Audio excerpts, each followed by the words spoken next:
Tuloy po ang public consultation kaugnay ng anti-political dynasty bill at kabilang sa mga natalakay ang iba pang pwedeng sakupin ng panukala.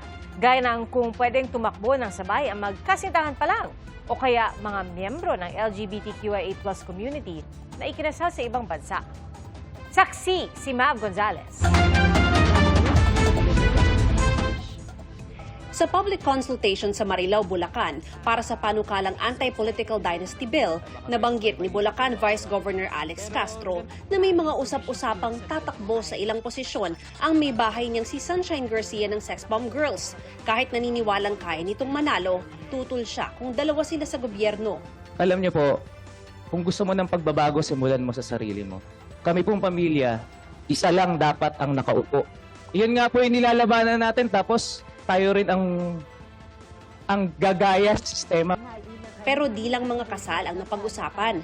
Natanong din kung magkasintahan pa lang na tumatakbo sa politika sa iisang probinsya o lokalidad, sakop ba sila ng ipapasang anti-political dynasty bill? Paano naman kung miyembro ng LGBT+ na ikinasal abroad pero hindi naman kinikilala ng Pilipinas ang kasal nila? Kung jowa lang po sila, covered po ba yun? Or they have to have it or they have to live together before the law will apply to them. Kasi po dito, or present themselves to the public as a couple. And sabi ka kay Ma'am Riza, dito po kasi regardless of sexual orientation. Oo, bawal silang sabay tumakbo kung panukala ni Senador Risa Hontiveros ang maisa sa batas, anuman ang kasarian nila. Kahit hindi po sila kasal ng simbahan o civilly, basta meron silang iisang tahanan at pinakikilala ang sarili nila bilang isang couple.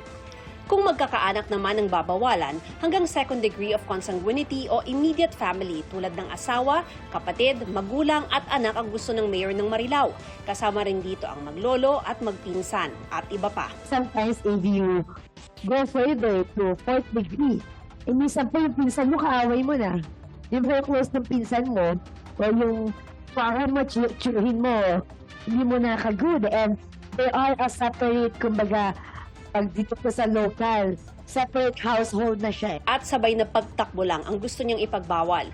Huwag naman daw yung magkasunod na termino ng magkaanak.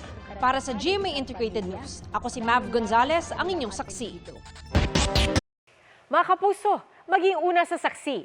Mag-subscribe sa GMA Integrated News sa YouTube para sa iba't ibang balita.